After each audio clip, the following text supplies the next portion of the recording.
بسم اللہ الرحمن الرحیم۔ تمام تعریفیں اللہ کے لیے جو تمام جہانوں کا خالق اور مالک ہے، اور بے شمار درود و سلام ہو ہمارے آقا و مولا محمد مصطفیٰ صلی اللہ علیہ وآلہ وسلم، آپ کی آل اور آپ کے اصحاب پر۔ ایک دفعہ کا ذکر ہے، خراسان کا ایک مشہور عالم بغداد آیا تو خلیفہ ہارون رشید کو بھی اس سے ملاقات کا شوق پیدا ہوا، تو اس نے اس عالم کو دربار میں بلایا اور گرم جوشی سے اس کا استقبال کیا اور بڑی قدر و منزلت کے ساتھ اسے اپنے پاس بٹھایا۔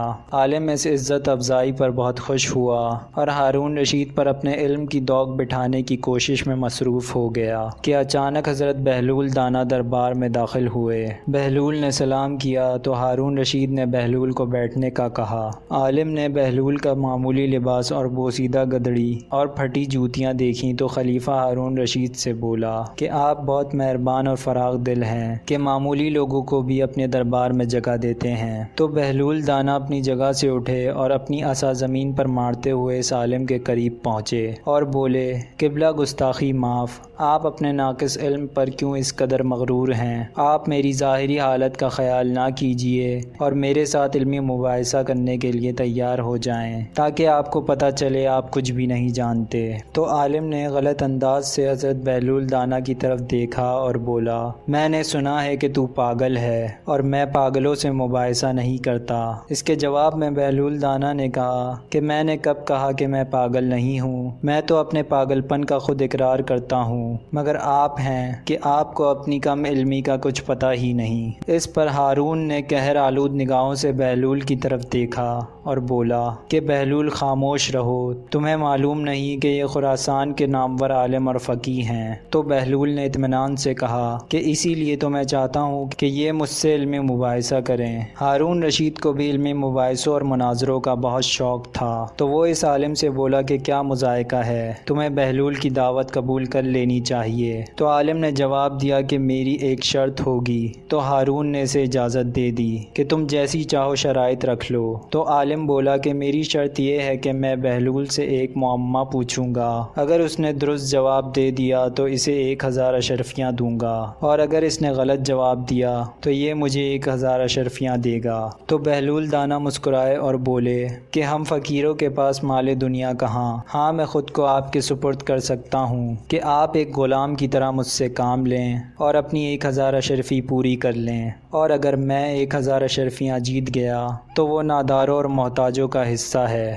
کہ امیر المومنین حضرت علی علیہ السلام فرماتے ہیں کہ جہاں بھی دولت ضرورت سے زیادہ ہے وہاں یقیناً کسی حقدار کا حق ضائع ہو رہا ہے۔ تو عالم نے کہا مجھے منظور ہے، اور کیا تم تیار ہو کہ میرا معمہ حل کرو؟ تو بہلول نے جواب دیا کہ بے شک میں تیار ہوں، آپ عرض کریں۔ تو عالم نے ہارون رشید سے پوچھا کہ عالی جا آپ کی اجازت ہے؟ تو اس نے شاہی انداز سے کہا ہاں اجازت ہے۔ تو عالم نے اپنا معمہ پیش کیا کہ ایک گھر میں ایک عورت اپنے شرعی شوہر کے ساتھ بیٹھی ہے، اسی گھر میں ایک شخص نماز پڑھ رہا ہے اور دوسرا روزے سے ہے۔ اچانک دروازے پر دستک ہوتی ہے اور ایک ایسا شخص دروازے سے اندر داخل ہوتا ہے جس کے آ جانے سے شوہر اور بیوی ایک دوسرے پر حرام ہو گئے، نماز پڑھنے والوں کی نماز باطل ہو گئی اور روزے دار کا روزہ بھی باطل ہو گیا۔ تو کیا تم بتا سکتے ہو کہ باہر سے آنے والا شخص کون ہے؟ عالم کا یہ معمہ سن کر دربار میں سناٹا چھا گیا اور سب ایک دوسرے کا منہ تکنے لگے۔ تو بہلول دانا نے فوراً جواب دیا کہ گھر میں داخل ہونے والا شخص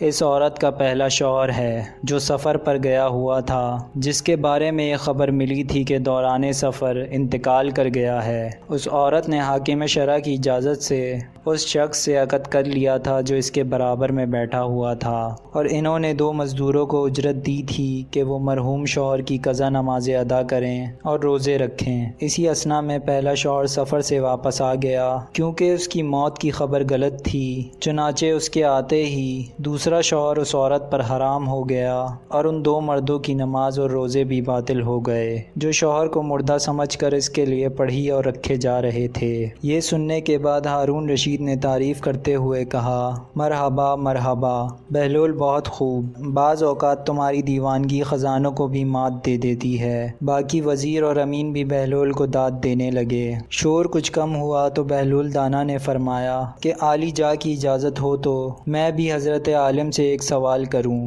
ہارون نے کہا اجازت ہے۔ تو بہلول دانا نے عالم سے پوچھا کیا آپ تیار ہیں؟ تو عالم نے غصے کے انداز میں کہا ضرور پوچھو۔ تو بہلول دانا نے کہا کہ فرض کریں کہ ہمارے پاس ایک مٹکا شیرہ اور ایک مٹکا سرکہ موجود ہے۔ ہم اس سے سکنجبین تیار کرنے کے لیے ایک پیالہ سرکہ اور ایک پیالہ شیرہ مٹکوں سے نکالتے ہیں اور دونوں کو کسی برتن میں ملا دیتے ہیں۔ اس وقت پتہ چلتا ہے کہ اس میں تو ایک چوہا مرا پڑا ہے۔ تو کیا آپ بتا سکتے ہیں کہ وہ مرا ہوا چوہا سرکے کے مٹکے میں تھا یا شیرے کے؟ ہارون بہلول کی اس بات پر مسرور ہوا اور اہل دربار بھی مسکرائے۔ سب کی نگاہیں عالم پر تھیں کہ وہ اس معمے کو کس طرح حل کرتا ہے۔ وہ گہری سوچ میں غرق ہو گیا اور بہت دیر تک ایک لفظ بھی نہ بول سکا۔ تو خلیفہ ہارون رشید اتنا انتظار نہ کر سکا اور بولا کہ بہلول نے تو تمہارا معمہ حل کرنے میں ایک لمحہ بھی نہیں لگایا تھا، تمہیں بھی اس کے سوال کا جواب اسی طرح دینا چاہیے۔ تو عالم نادم سا ہو گیا اور اس کی نگاہیں جھک گئیں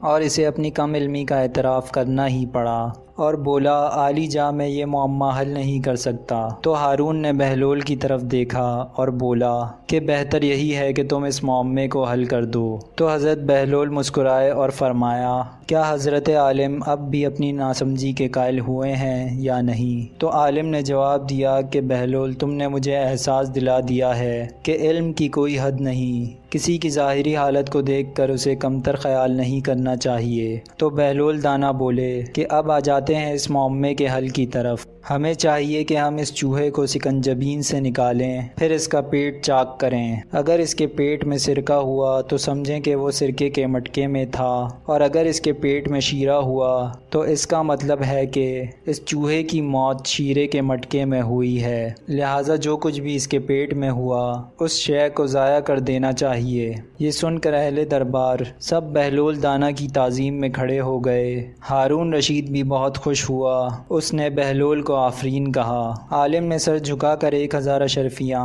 حضرت بہلول دانا کے آگے رکھ دیں۔ بہلول دانا نے تمام اشرفیاں اپنی جھولی میں ڈالیں اور محل سے باہر نکلتے ہی تمام اشرفیاں ضرورت مندوں میں بانٹنے لگے۔ جب وہ اپنے بسیرے پر پہنچے تو ان کی جھولی بالکل خالی تھی۔ اللہ سے دعا ہے کہ اللہ ہمیں نیک باتوں پر عمل کرنے کی توفیق عطا فرمائے اور ہم سب کا خاتمہ ایمان پر فرمائے، آمین۔